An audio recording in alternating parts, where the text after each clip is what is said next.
What's going on, everybody? It's the Bulls Show, aka Aidan, and welcome back to another video. Ladies and gentlemen, the Bulls actually did make another signing in relation to free agency, but this signing, in my opinion, has a lot of us leaving with more questions than answers in terms of what was the purpose of this signing. Did it really make sense for the Chicago Bulls?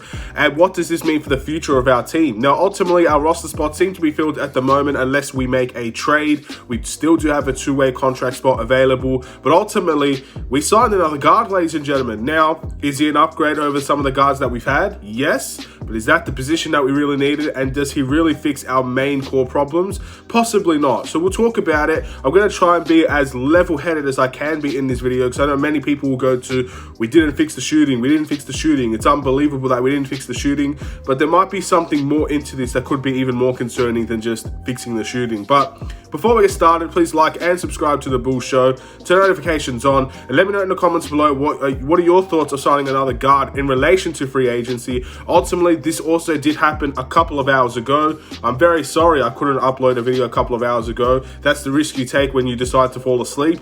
Unfortunately, I do not live in the United States. I don't know what time it is over there, but I'm assuming most people are awake. Unfortunate, but at the end of the day, it is what it is. You move on. We'll be talking about Goran Dragic now, ladies and gentlemen. Last played for the Brooklyn Nets, also played for the Toronto Raptors. Now, he had a very funny story in relation to the Toronto Raptors. Basically, I think he said in an interview, or he said somewhere that he didn't want to play in Toronto or something like that. I can't remember exactly what he said, but he got traded from Toronto to the Brooklyn Nets. I think the guy only played a couple of games for Toronto, and the majority of the stats that he actually played was on the Brooklyn Nets team. So, with 21 games played this season, ladies and gentlemen, not a whole lot. His season averages was 7.5 points per game, 3.1 rebounds, 4.1 assists, shooting 37.7% from the field and 25.4% from the free throw line.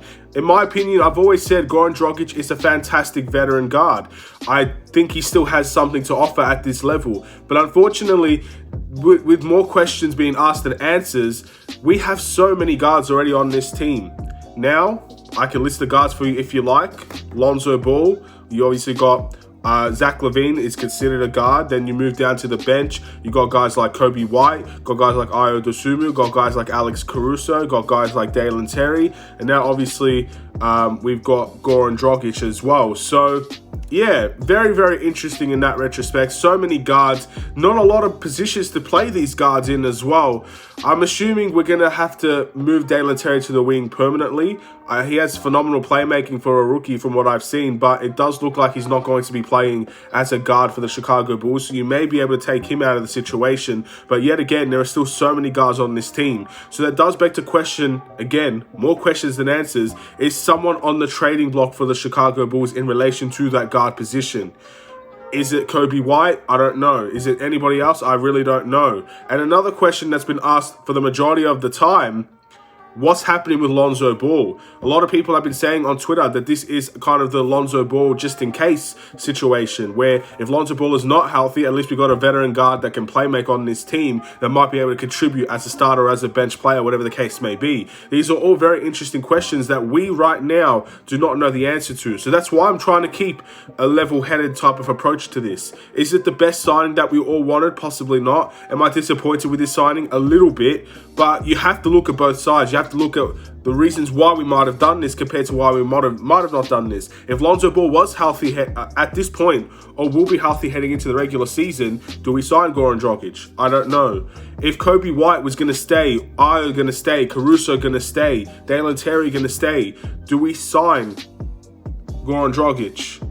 I don't know. I honestly don't know. It's a bit of a mysterious signing in my opinion. But at the end of the day, it's a one-year contract, $2.9 million. He's 36 at the end of the day, so I'm not surprised that we gave him a one-year deal. And I'm sure after this year, if he does well, maybe he can stay. But most likely, he's going to be that type of player from now on that will just go to winning team after winning team, try to compete for a championship. I think that's what Goran Dragic will do. There is questions to be asked about whether or not he actually improves our three-point shooting as well or not. Now, last season could just be a one-off. He actually shot, I believe, 25% from the three-point line last season. And the season before that, he actually shot 37, and then 36, and then 34, and the list goes on. So he's actually had a fairly decent shooting percentage. He does kind of solve our shooting in one way, but he's not going to be, I guess, that catch-and-shoot player or anything like that. But, look, he does improve our bench. I'm not going to say anything in relation to he doesn't improve our bench. I guess the only question is, if everything's actually okay with the Chicago Bulls team, if Lonzo's fine and we're going to keep Kobe White, we're going to keep this team intact, was Goran Dragic really the right guy to go for? That's the only question I really have. But I'm willing to give this a chance. I actually do not think this is a bad signing. I'm just not sure if this was the right signing. I like Goran Dragic. I always have. I thought he's one of the more craftier guards that I've seen in the league. And I still think he can do something for the Chicago Bulls team on a rental type basis. It is a bit interesting. We'll have to wait and see how it works out. I'm intrigued to see if he's actually going to get any minutes on this team, or if he's going to be, again, the 15th man where he doesn't get a lot of playing time.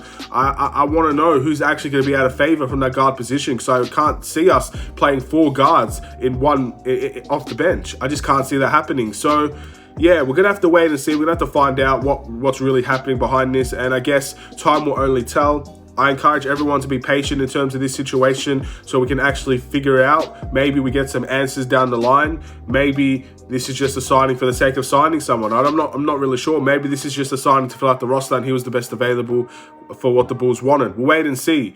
But yeah, I'm very much intrigued to seeing what we can actually do going into the next couple of days. Is there a trade on the horizon, or are we keeping things the way that they are? Thank you for watching. Please like and subscribe if you're new. We'll see you in another Chicago Bulls video. It looks like our free agency right now is heading towards its conclusion. So again, we'll wait and see what happens in terms of the future. Take care and peace.